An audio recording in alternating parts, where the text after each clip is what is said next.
community being handled. Thus, the ZeroPlastic Colombo community, rooted at the University of Colombo as a university club and has been a trailblazer in combating non-biodegradable plastics for the past 3 years. Our efforts extend beyond mere cleanups and awareness sessions. We pave the way for numerous communities through various impactful projects, fostering skills, leadership, personal connections, enthusiasm, and shared love for a greener world. The ZeroPlastic Colombo community is more than just a club. It is a dynamic community dedicated to making a lasting difference. And yes, we are hoping to serve our best as the community student leaders to make the impact which we wish for. Without further ado, let's take the next bold step by welcoming our guest speaker for the evening, Ms. Bini Bajracharya. Ms. Bini, the floor is yours. Let's set our sights on achieving the most sustainable future possible today.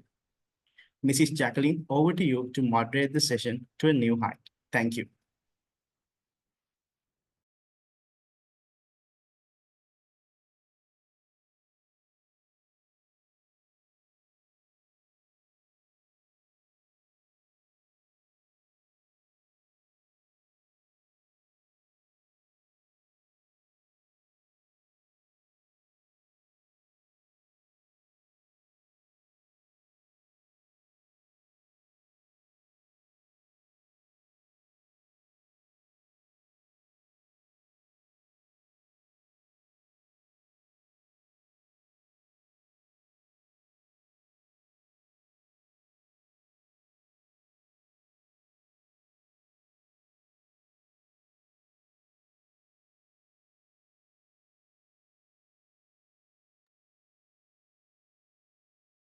Thank you, Pasan, for introducing and starting today's session.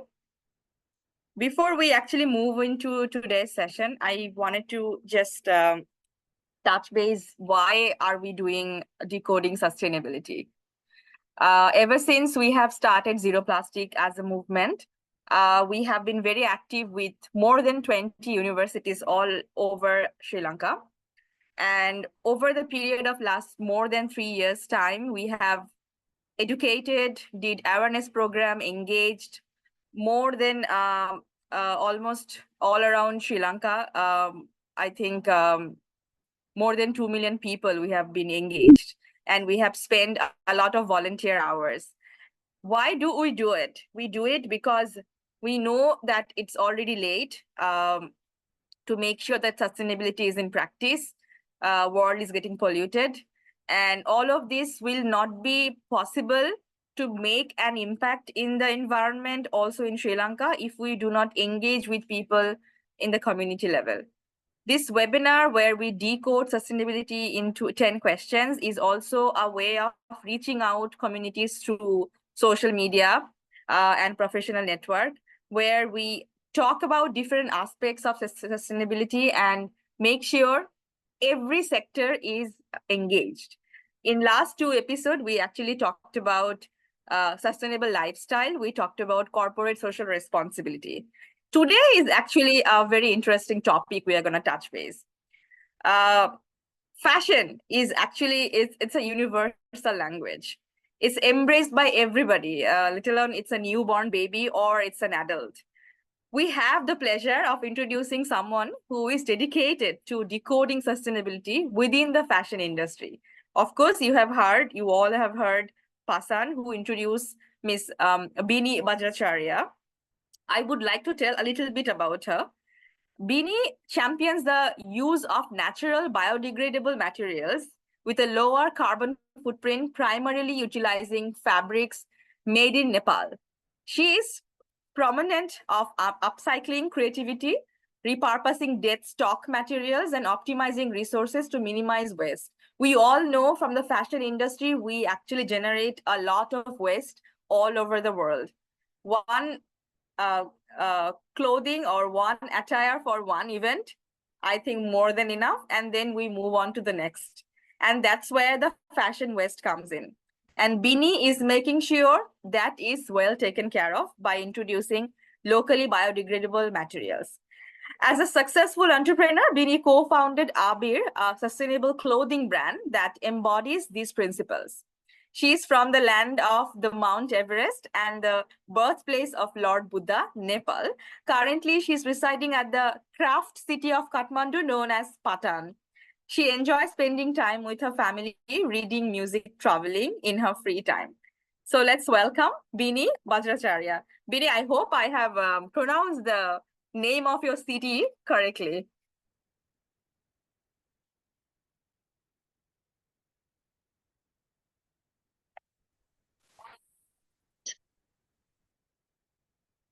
Pasan, I would like you to request you to unmute our guest.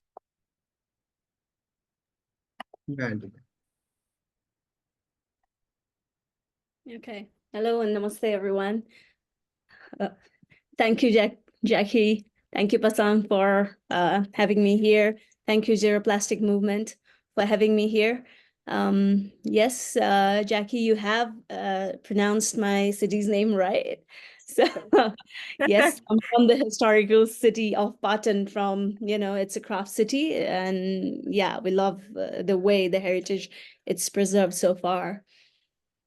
So yes, thank you everyone for joining us. We hope we will be able to decode sustainability in our own way, at least. Hopefully. I would like to request Pasan, you can start now. Yeah, put it. We'll start. So, Bini, our first question. What is sustainable fashion to you? And how do you define it based on your experience on whatever you are doing?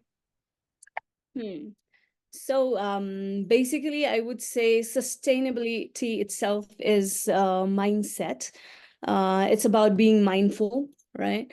So within the aspect of fashion, I would say whenever we're talking about sustainability, from my perspective, sustainability comes from like using the materials that are good to our earth, and environment.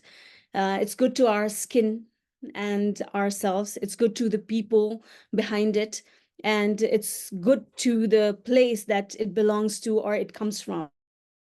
So I think in fashion, it's been like a shameful moment when we came to know that fashion has been damaging every aspects. When it was Rana Plaza incident, which actually was an awakening call when we came to know that the working conditions of fashion workers, right, were not to how it's supposed to be, and how the building collapsed and killed so many people in that incident itself. It was just a single building that collapsed and killed so many people in one incident. So that was an awakening call when everyone realized, okay, fashion is not just about making a statement or, like presenting yourself in a way that you want to, or being able to, being able to show yourself up in the world. But fashion can also be really dangerous and harmful and challenging in many ways.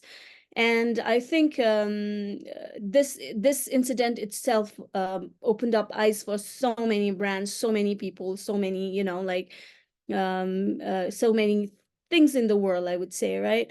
So yes, I think from my experience, and especially after the Rana Plaza incident, the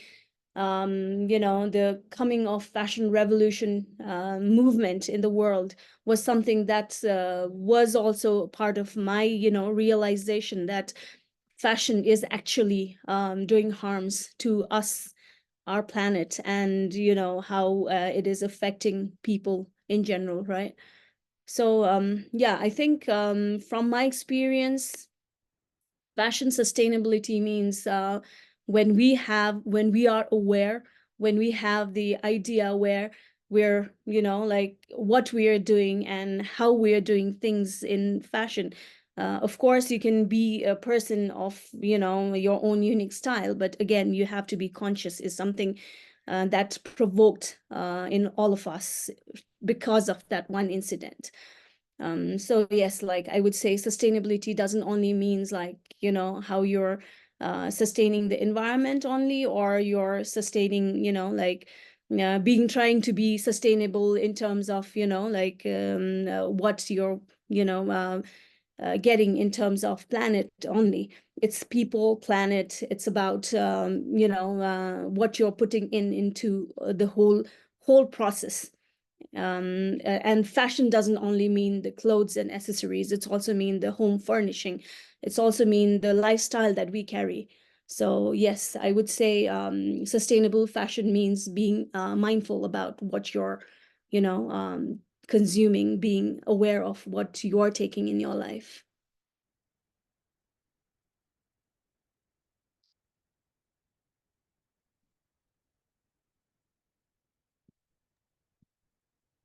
Agree totally. I think, Bini, I remember what you said about the Rana Plaza incident. It was actually in my own city, Dhaka, where I am from. And I remember we have lost over 1,100 people, and it was a disaster.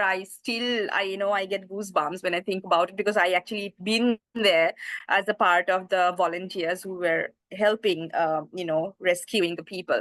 I think that was a wake up call for the fashion industry, and I feel good that a lot of good things happened after that incident, even though we had to pay a lot of lives, you know, to get people to get a wake up call. So we actually have answered my second question. So I will move on to the next question, which was actually, as you said, fashion is not only about the clothing and the accessories. It's like actually the full life cycle, from the materials to the end of the product. So when it comes to the end, the life cycle ending of the product as a fashion clothing or materials, fashion waste is actually one of the major problems in the environment when it comes to pollution.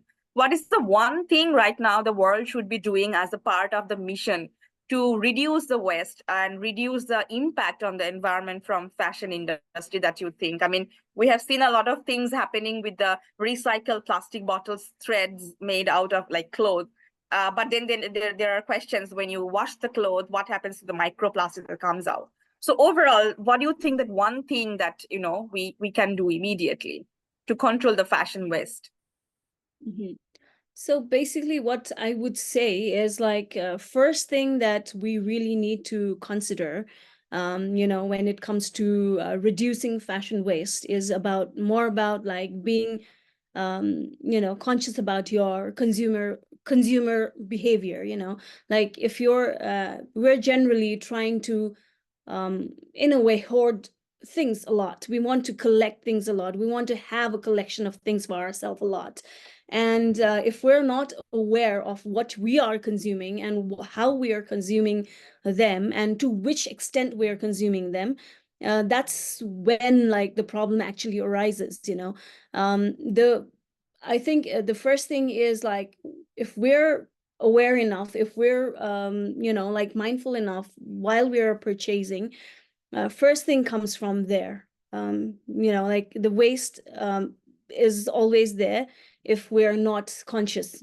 First thing is like, we're in this digital world, we seem to be ordering lots of stuff, you know, because we want to purchase things, we want to own things, we want to have things, and we have the ability to spend, and that's the only reason why sometimes we're just, you know, buying things. Whereas now is the time when we really have to rethink, reconsider, when we are, you know, like making that decision or making that choice to buy something. If we are or we are not actually in need of that thing, or, you know, if we are going to use it or not, or if we're using it, how long are we going to use it? So that's something which is really important, because if we're not buying things that are not really necessary for us, the probability of us, like, you know, throwing it away or discarding it gets lower, right? So I think first thing is always like what you are always aware of what you're trying to consume. So that's very much important. And on the other side is like, it's always, you know, like important for us to be considerate on whatever, if we like something, let's think like how many times we can use that.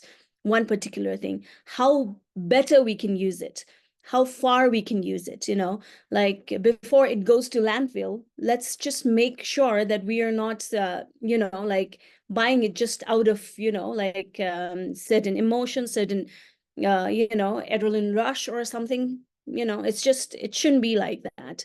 So usually I would say the, trend nowadays is we seem to buy so much of products, let's not say just clothes, but clothes and fashion is always there, but then lots of products that we generally do not need to use it.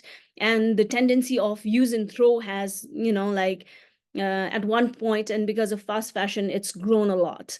And that to be stopped, we have to be really conscious about what we are actually buying, or do we really need to buy it or not. And the second thing would be, yes, how we can reuse things, repurpose things.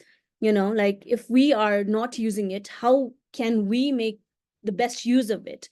The concept of upcycling, recycling, sustainability and all just came because we seem to be throwing out a lot, right? The landfills, if we go to the landfills, even like me as a part of fashion design, fashion revolution Nepal, we had a like we really visited a dumping site, and we found out that like almost more than 40% of the dump area was covered with bags, clothes, shoes, socks, everything else that's related to what we take every day, wear every day, right? So that's one reason that why we need to really look into how we can minimize fashion waste, and that would be best by using what you use to the optimum of its usability, and how we can recycle or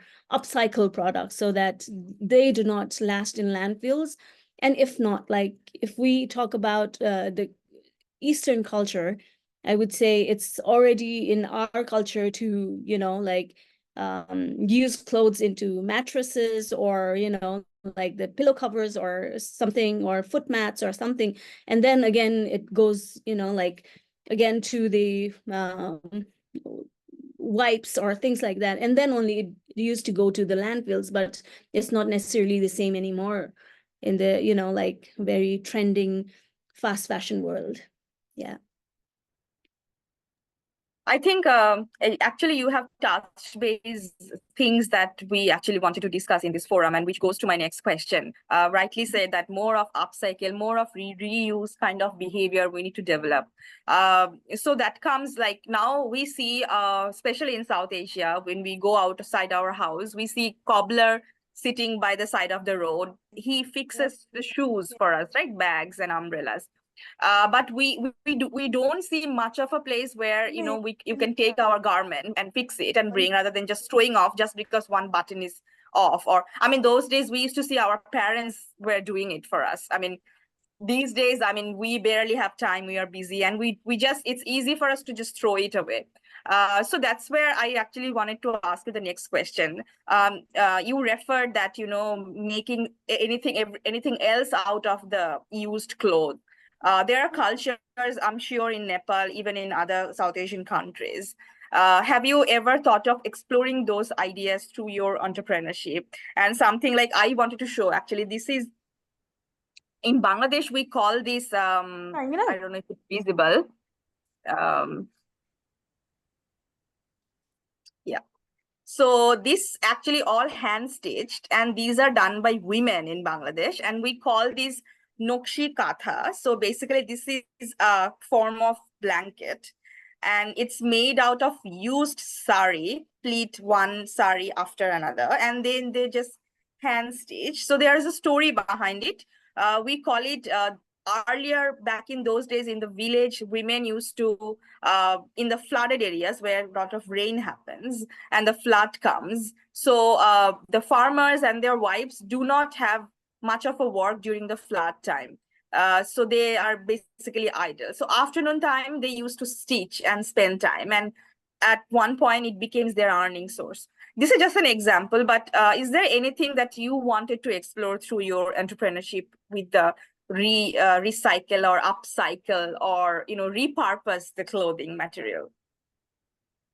Yes, actually, at one point, like our plan, as per our plan, what we initiated was we tried to, create our line, a small line of small collection out of the saris.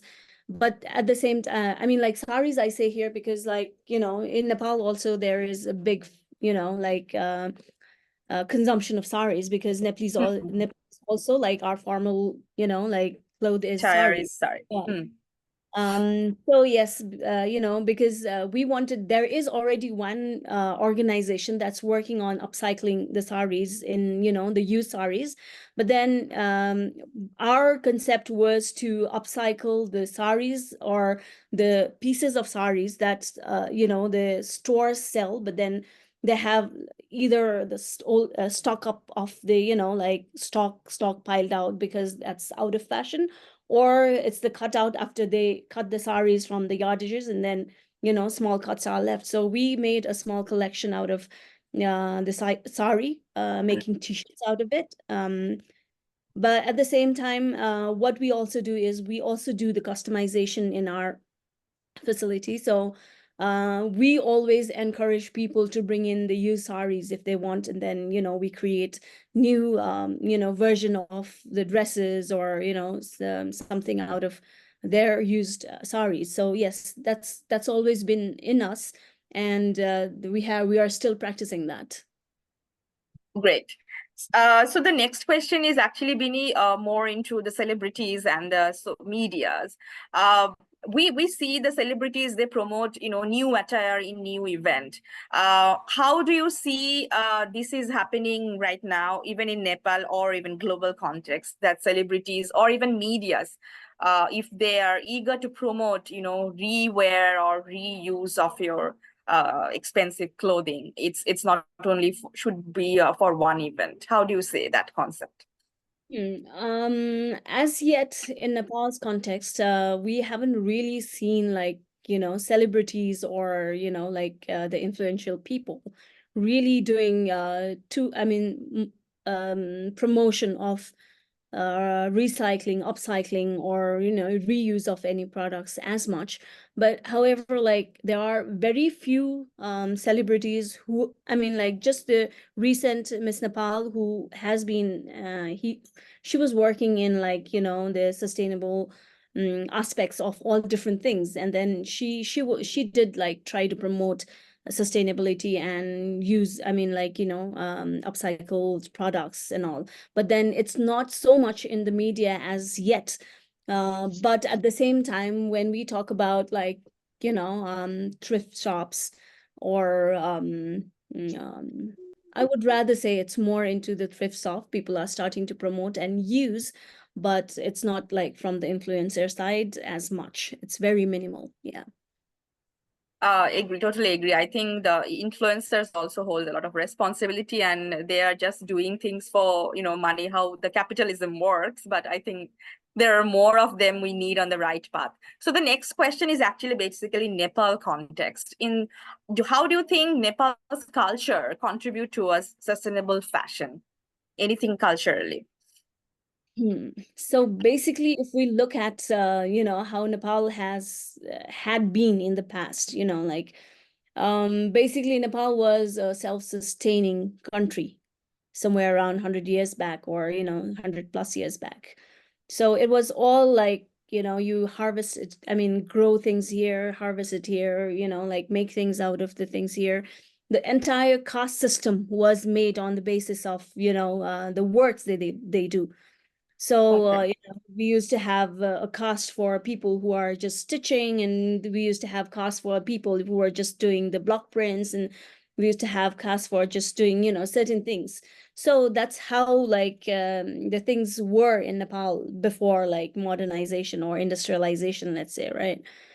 So if we look at how it used to be culturally in Nepal, it used to be like, as a child, I remember it clearly that we used to have a very much of a practice of handing down.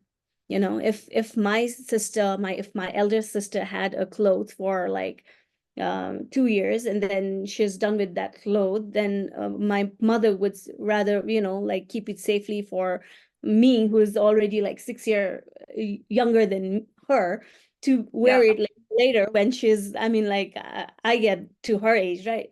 So that system was always there. So if we look at, you know, how fashion sustainability was practiced, it was sustainable in terms of the local skill and use of local, you know, like use of local skills to have that economic, you know, economic cycles within the, you know, like communities itself. And also again, like you reuse, repurposing is, as I said, you know, if someone is done with wearing the cloth or sari or something, then that's being converted into a mat or a pillow cover, or, you know, like something that could be laid on the floor or something. And again, if that's already done, then it goes to the doormat. And again, if that's already done, it goes to the bike, you know, all that was always there. So textile was always used to its optimum, you know, like maximum use. So culturally, Nepal was completely sustainable, I would say. That's really great to know. I mean, those are the things that we need to take forward and makes us still hopeful. I mean, I remember your example of handing down, because in our family, in our childhood picture, I know there is a photo of wearing the same jacket. Me and my elder cousins and my younger brother is the same jacket. I think when it comes to durability, those days, I think those things also kept in mind is also a concern these days. Which takes me to the next question. As you are now the successful owner of Abir, can you share a success story of how your work has positively impacted on the local economy of Nepal and provided the livelihoods for the people, of course? So I would rather say, like, yes, we're, you know, like coming up as a successful enterprise, and we're working towards growing it as a, you know, enterprise, but at the same time we're still not very big a brand yet. So however, like the whole idea of having a beer was about you know, like using the local skills, having the local, you know, like materials, using the local materials, and presenting Nepal in, you know, in textile in best possible way.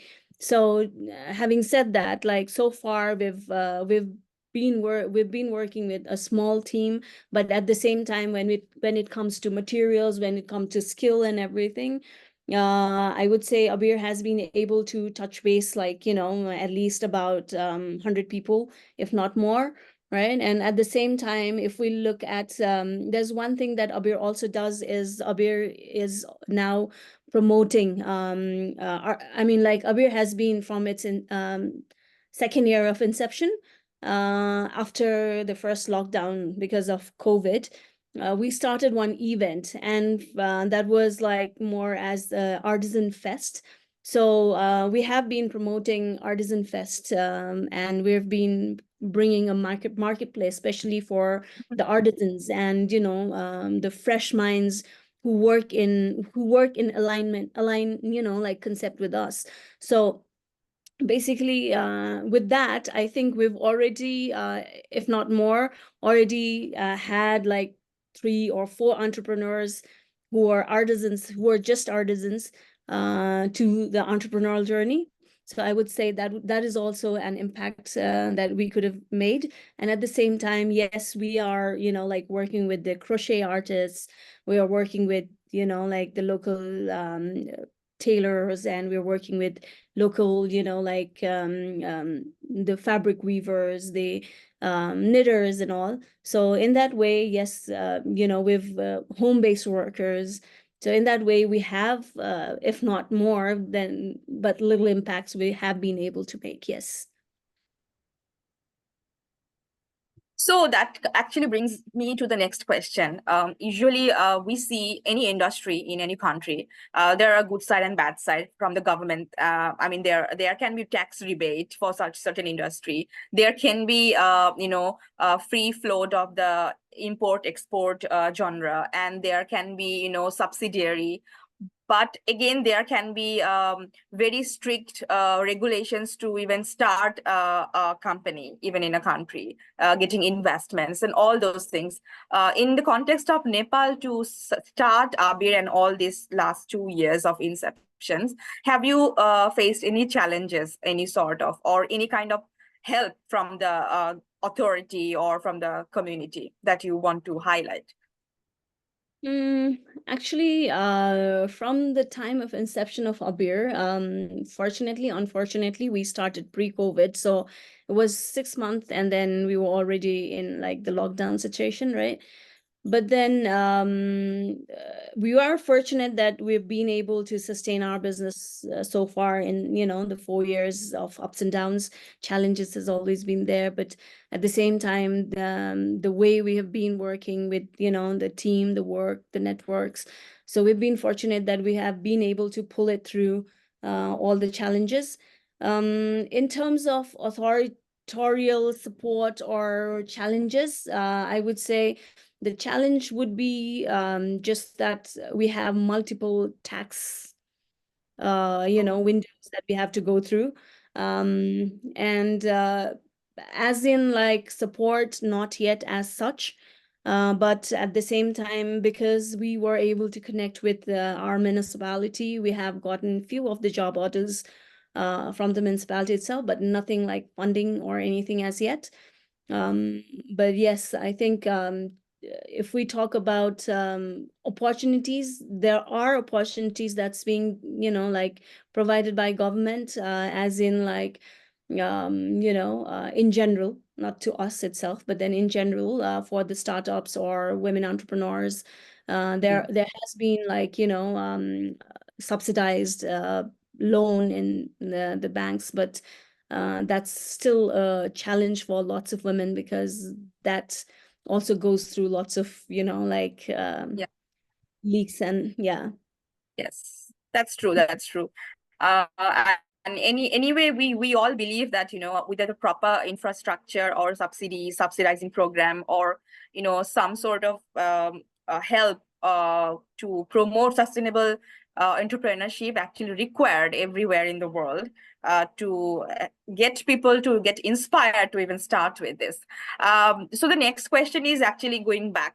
We all know 2015 Nepal has faced the greatest devastation through the earthquake that Nepal has faced.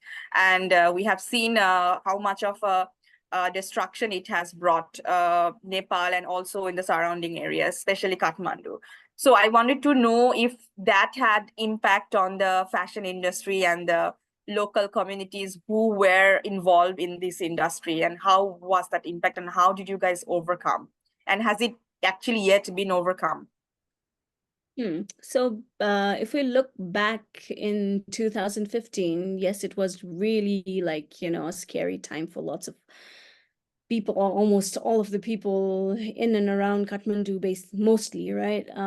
So in a way, I would say that was something that was really devastating. And, we had a lot of, like aftershocks and everything. And all the industries were, of course, impacted. And so was fashion industry. But at the same time, I would say with lots of losses in life and properties and everything, like it was a challenging time. It was really like, a time when lots of things we did not know what would happen next.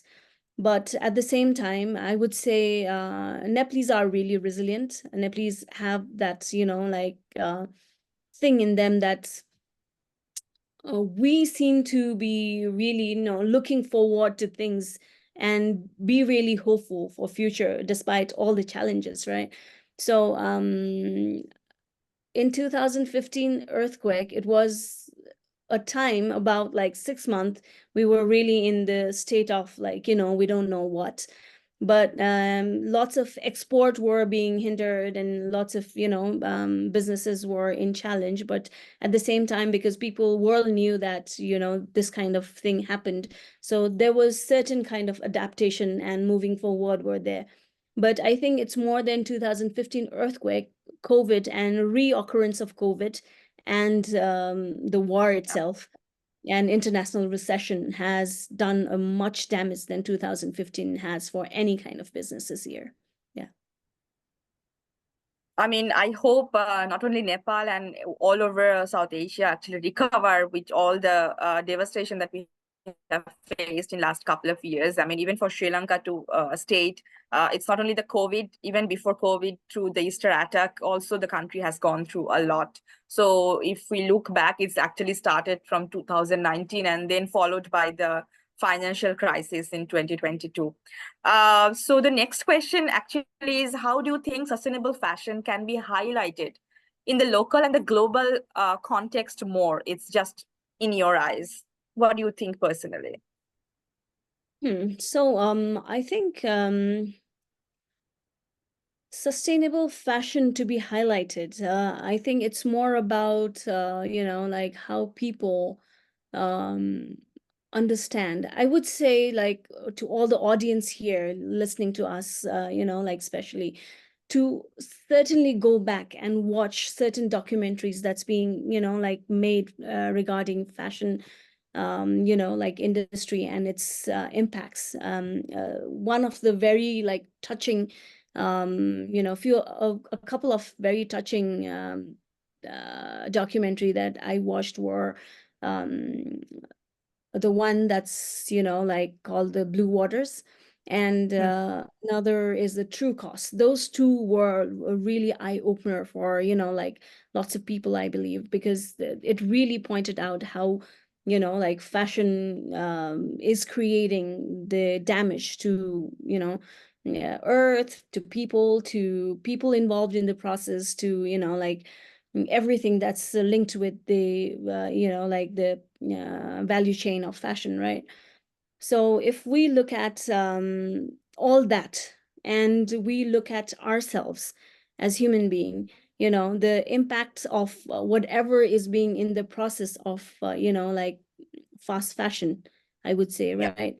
That's something that I would say, as the karma, like revolves around us, if we do not open up our eyes now and look into sustainable side of fashion, then I think even we will be paying cost for it. Because if we look at the fast fashion and the materials that we have been consuming in the name of fast fashion, in the name of cheap clothes, in the name of like regenerating, or like multiplying, or the production of even the plants that we use in the clothing. We are already doing a lot to the people involved, to the planet itself, and at the end, it's us who will be taking that in within ourselves. Because if we look at the clothes that have lots of chemicals in it, the clothes that uses plastic in it, a lot, so all that is going to certainly come to us and the generations in line, to pay for it. So what we have to really look into, how we can highlight sustainability would be to really start adapting, into understanding that we need to go more into the natural wares. We need to go into more slow fashion. We need to, like start realizing and looking at what is possible locally, and like more organically than anything else that we want to just hoard or just have it for the sake of having it, right? So I think, yeah, the whole idea of like how we can look into like sustainable fashion would be like bringing it like to the understanding that it's not just about the people who are involved. It's not just about the price that we pay up front. It's about our own understanding. Yeah.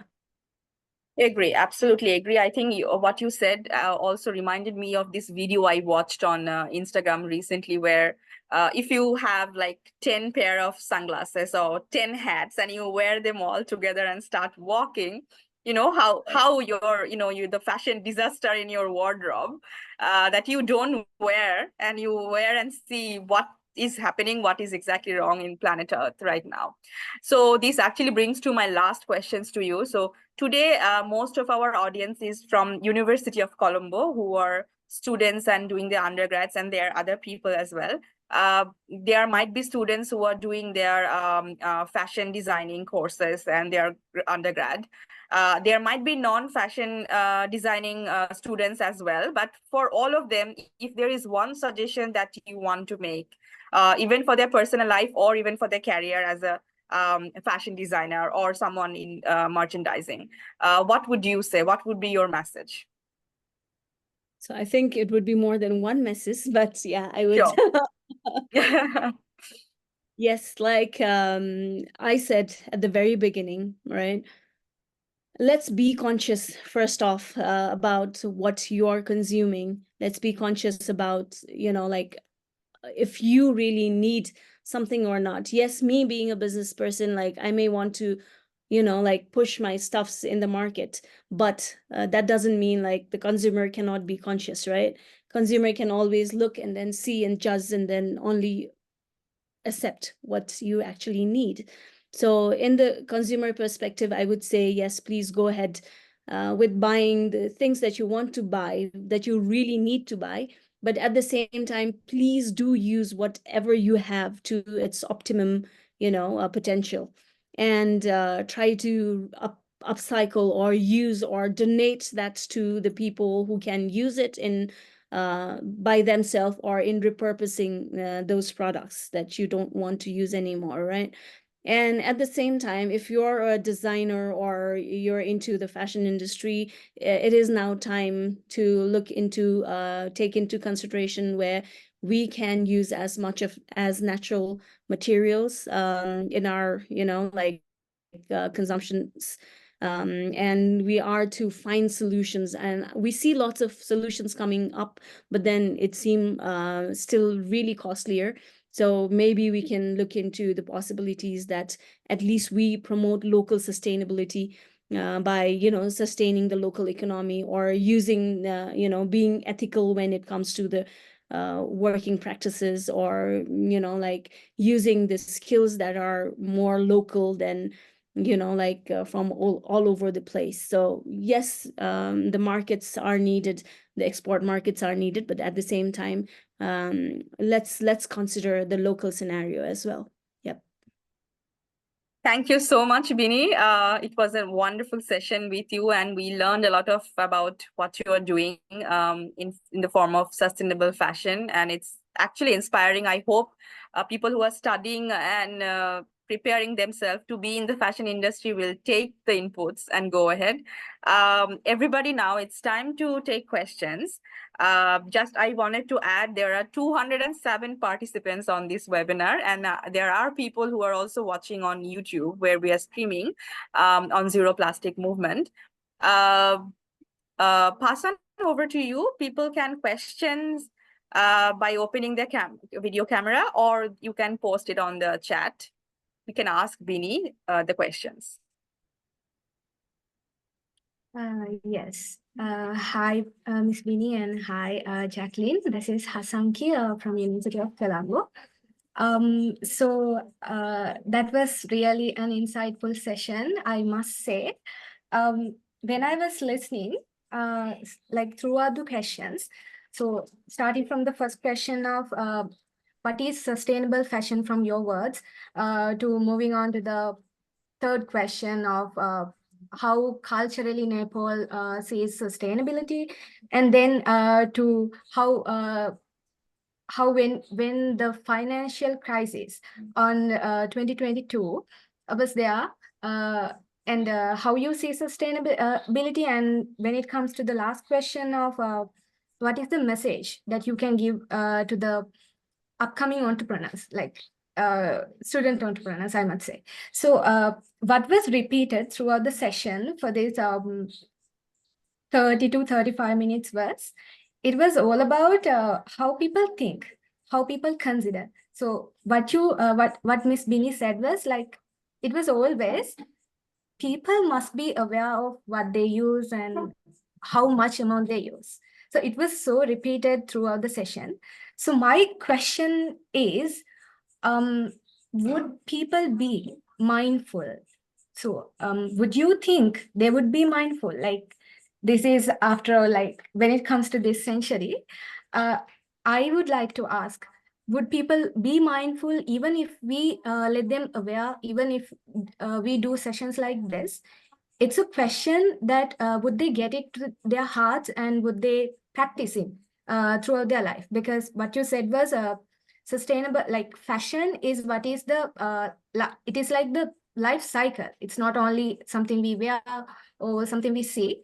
It is something a part of lifestyle.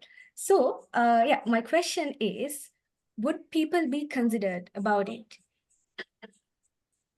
Yeah, I think her question is pretty clear. I mean, no matter how much we make the awareness, at what point they will take it to their heart? So yes, if I would, want to answer your question, I would say, if a lie is repeated, hundreds of times, even the lie becomes truth, right? So I would not want to disagree with that. And I would say, yes, if we keep, reminding people that we need to be mindful of whatever we're doing, and if we, stay consistent in our pursue to, make this awareness, throughout on and on through the programs like this, then we certainly can bring the change. And if we look at our own experience here in Nepal, I know the change is not easy, right? But at the same time, we as a fashion revolution team, we've been actually, advocating and talking a lot, doing awareness sessions, workshops. Even in the lockdown time, we were just, doing this online session with the sustainable brands in Nepal, all that. And then we see there were at least 5-10 new brands that are working on upcycling and how they want to take fashion in a more sustainable way. They've started upcycling fashion brands. They've started some has started to work on how they can really bring in the change in fashion by thrifting or doing the rental of the clothes and things like that. So I think it does make an impact. We should not be disheartened by the quick change that we do not see, but there certainly is change. Yeah. Yes, thank you so Thank you much. for your question.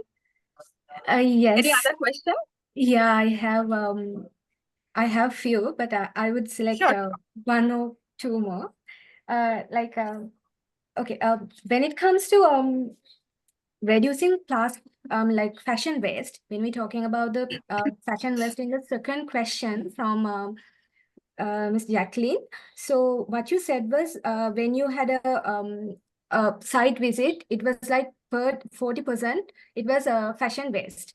So that reminded me of something that we did. So we had a cleanup session in one particular area in Sri Lanka recently. Like it was actually done through ZeroPlastic Colombo community, a cleanup session in a lagoon area. So when we do the cleanup, so what we found was actually bags. And there was a sock, as I could remember, and something else that I really can't remember whether it was like a hairband or something else. So when you were on discussion, what I thought was, so the bag I saw when we were cleaning, it was on a good level actually. We could use it again, but it was not used, and instead it was in a lagoon. So at that moment, I was concerned how a bag came there, because a bag, and it's a bag. Normally we take to tuition classes, not a school bag. Like there's a difference. It was a cute bag, so it was a question. It could be reusable, but it was thrown away. So actually, I also think in Sri Lanka also that we have that fashion waste, that people do not think again how we can use it. And when it comes to the caste you were talking about, the stitching caste and all, in Sri Lanka also, like in past we had like people who were washing clothes, people who were doing several parts, so they had castes. So right now at present we use laundries, we put our clothes to laundry. So I personally believe, when we putting our clothes to laundries, as quick they get how do I say it, into the level that we can't use it. Like, I think there's an impact with the technology or the machines they use to wash or dry clean clothes, or the chemicals they use. So I think technology has a direct impact. And the other thing is, so when it comes to technology, it was 100+ years back that you told there was culturally in Nepal, we had like these cars, and we were doing this stuff, and we had like local people who were doing it. So what I can say is we are coming past it. Now, right now, we don't have those cars. The people who were washing clothes in Sri Lanka, we had. I really can't remember the name actually. That must be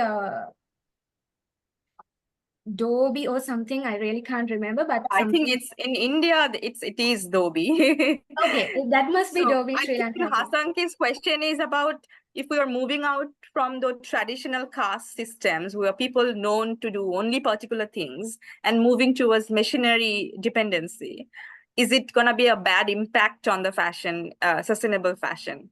I mean, actually, I also think when we wash it on the machine, it doesn't sustain for a long time. Do you think it's because of the machine, or you think it's because of the quality of the product?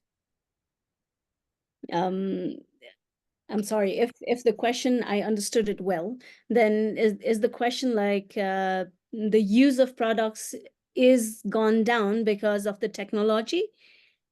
Yeah, Is I it mean, if we are moving out from that group of people who used to do things manually, now we are moving towards machine, is it good or bad? I would not say it's bad in, totality, but of course, like degeneration of, products are faster when the technology is there, the use of chemical is there.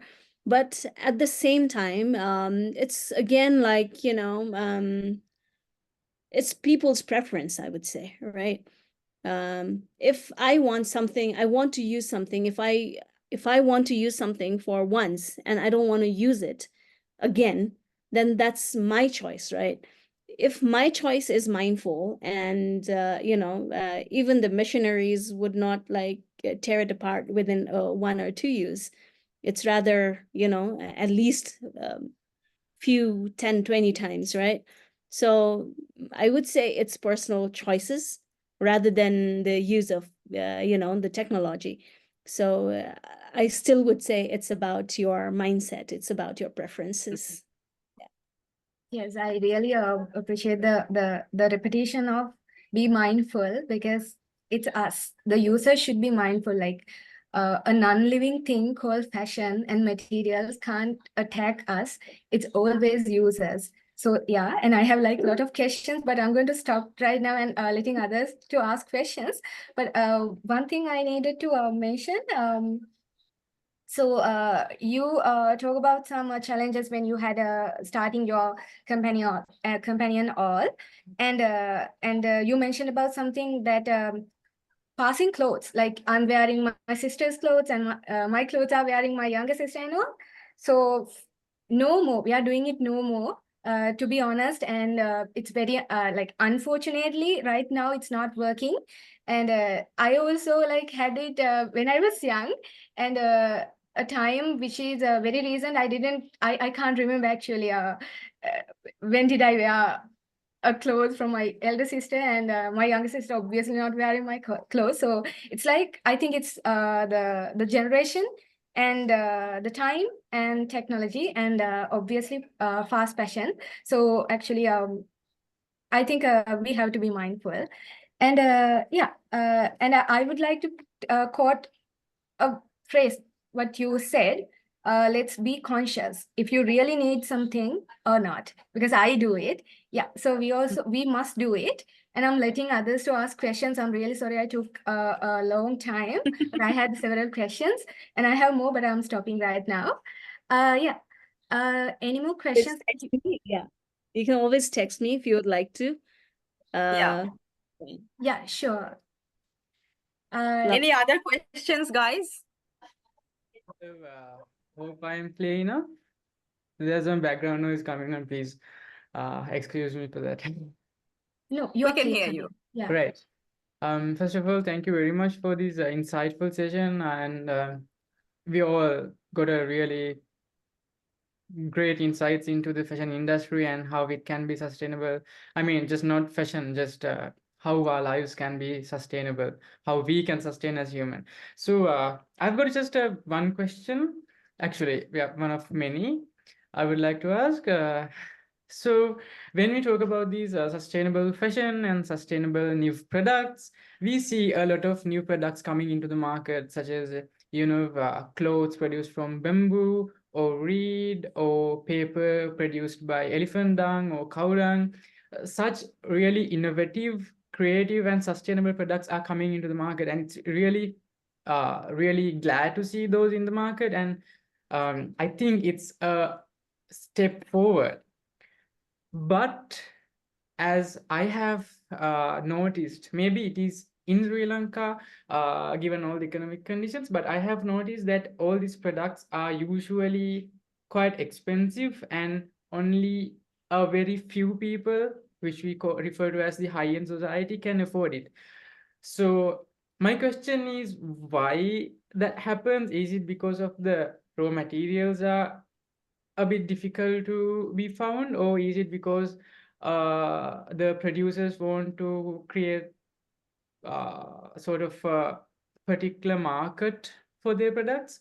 I would just like to know your idea on that. Thank you. So basically, this is the same question that we get in Nepal as well.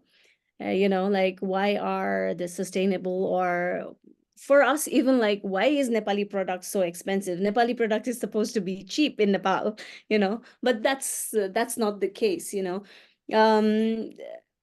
If you look, I mean, as I already mentioned, there was one documentary that I watched. It's called True Cost, right?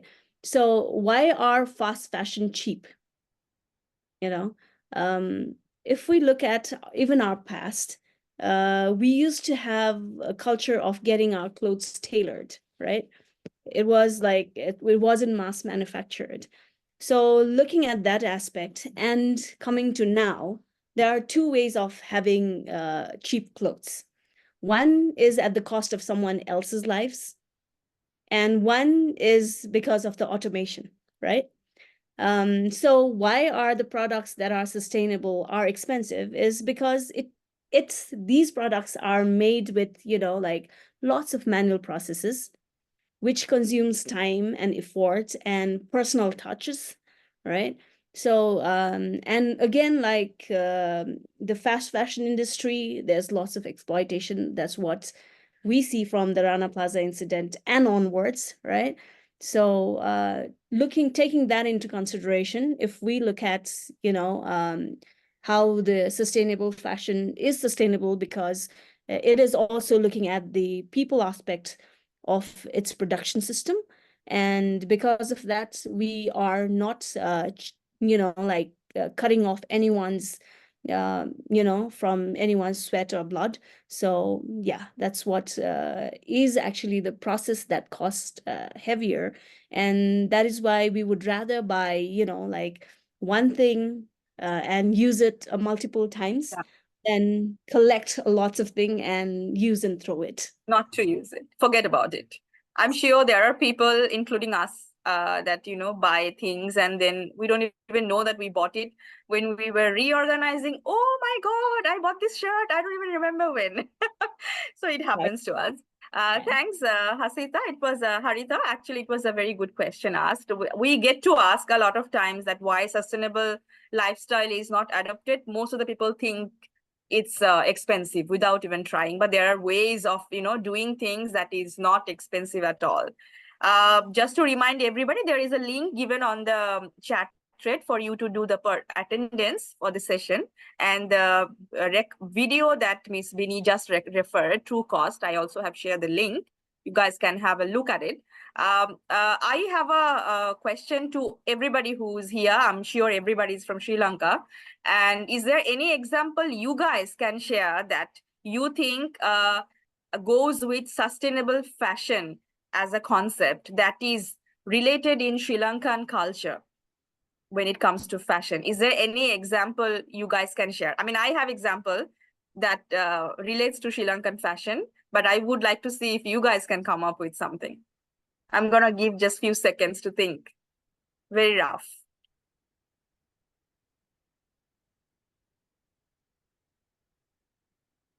Anything that goes with sustainable fashion, or whatever Miss Bini has explained, reducing fashion waste, you know, materials that has been used to create the fashion clothing and everything, fabric, anything. Okay, you guys can think.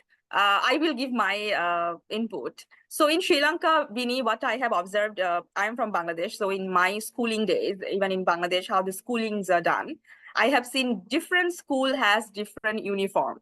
Individually, uniforms are different.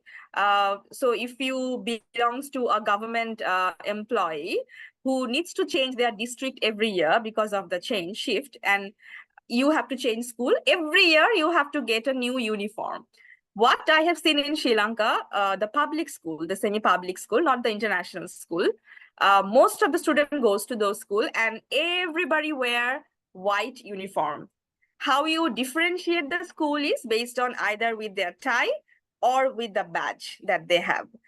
Otherwise, it's the same uniform in every school, which is white skirt for the girls and for the boys, white shirt and pant. Correct me if I'm wrong, Hasanki, but that's what I have observed. So which is sustainable fashion? Because, you know, if you are changing your school, you don't really have to change your uniform. You just have to get the badge or the tie and you're done. So I wanted to share in this forum. That is a beautiful thing that I have observed in Sri That Lanka. actually is a laudable thing from the, you know, education sector from Sri Lanka. Then yes, it is very amazing, yeah, to know. Yes, it's very interesting. Actually, I observed and then I was thinking why everybody's wearing same, and then I realized that is how it is, which is really good. If there is any other question, we can give a few more minutes. Otherwise, we'll move to the end of today's webinar. Hi, Hi. Hello. am I clear? Yes. Yes, we can hear you. So first of all, thank you so much. In the first question, you stated that sustainability is simply a mindset, and you highlighted it. So my question is, how does sustainability mindset shape your business operations from sourcing materials and production and distribution?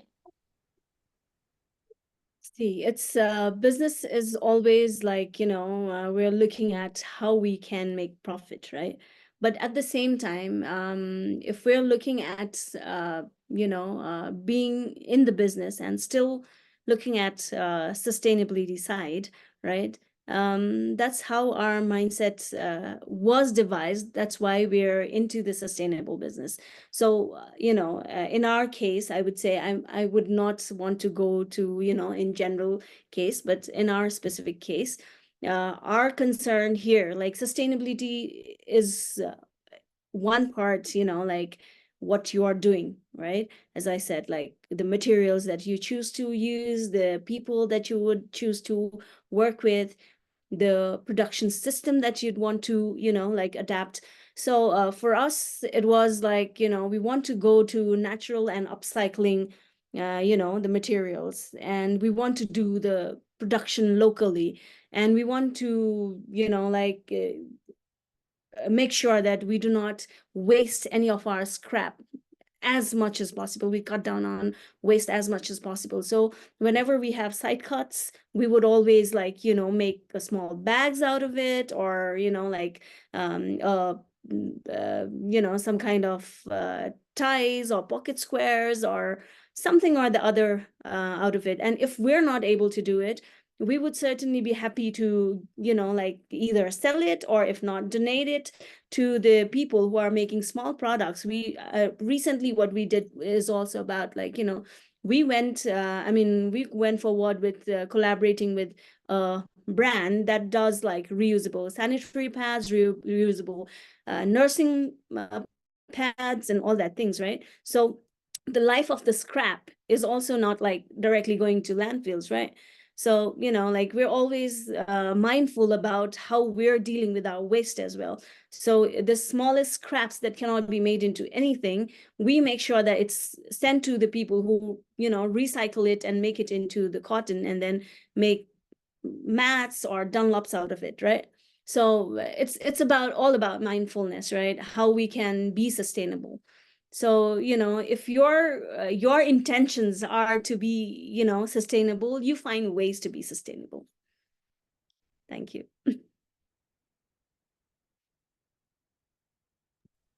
Thanks, Nitmi, for your question. I hope you got the answer. Is there any more question? I think we are at the end of our session now. I will hand it over to you, Pasan. But before that, thank you, Bini, for joining our session.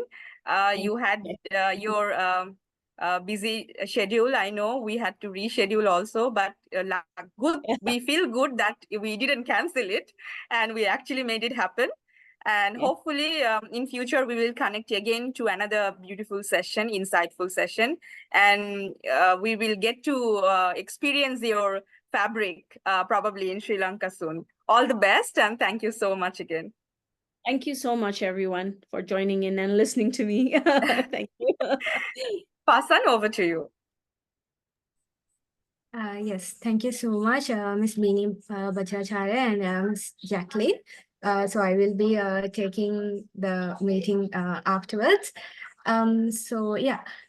Before we wind up, let me inform you about the attendance link. So people have informed us that your apps are not working and you can't log into that, but please don't worry. We are taking attendance manually, and we'll be adding points later. So no hard feelings. Be geared up to the session until the end. The other thing is we need to take a group photo right now. So I think everybody got the virtual background here to the chat, Zoom chat also, and we put it into the WhatsApp group as well. So we would love to see your enthusiastic faces. Yeah.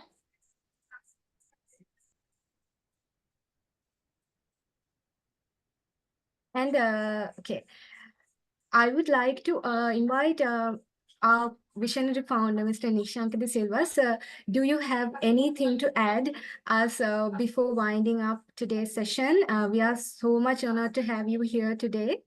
Sir? Thank you, Hasanki and Miss Bini and Jackie.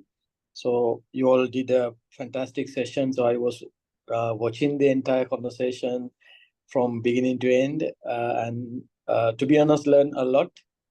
So I have nothing to ask, on this forum, but definitely we can work together with Miss Bini, and we are looking for more decoding sessions. So good luck, guys, and the great work. Thanks a lot, sir. Your words means a lot to us. So hoping to conduct more insightful sessions, and again thanking Ms. Bini and Ms. Jacklin Elizabeth for today's insightful session. Again, I would remind you, we were giving time for you to switch on cameras and getting ready with the virtual backgrounds. Okay, I would love to see more faces. I can give you like 2 minutes to switch on your cameras. Don't worry, guys. Hasanki will touch up the faces after taking the photo, so you don't need to touch up. You can just open the camera. Yeah.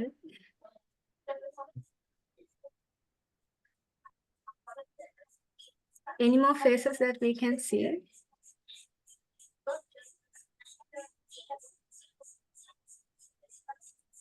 And a kind reminder again, please fill up the attendance sheet. You might not going through your app right now, like it is dysfunctioning because of the unexpected participation of delegates at one time. So please fill the attendance sheet. We have put it to the Zoom chat and as well as to the group. So you can fill it up and then we can give you points manually. So yeah, I think a few seconds left. So we can wind up after taking the snap.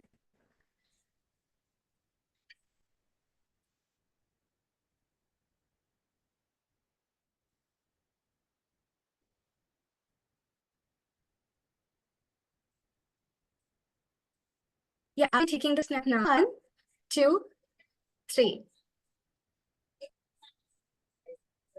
One more time. 1, 2, 3. Okay, and thank you so much, Ms. Bini Bajracharya. So you were an amazing guest speaker for us for today's insightful session. Actually, we learned a lot. I personally learned a lot, several points that I should develop on my side as well. And yeah, we are hoping to contact you further for like more sessions in future as well. And thank you so much for presenting here today, unless your busy schedule. And thank you so much, Ms. Jacklin Elizabeth, for moderating the sessions throughout. This is the 3rd edition and she was there from the first. And we are so much honored to have you with us. Thank you so much, Mr. Nishankar De Silva, the visionary founder of ZeroPlastic National Movement, for presenting here today with your busy schedule again. And yeah. Thank you. So we'll be winding. Good night, guys. Yes. Good night. Winding up sustainability, decoding sustainability 3.0. Goodbye, guys. Good night. Bye.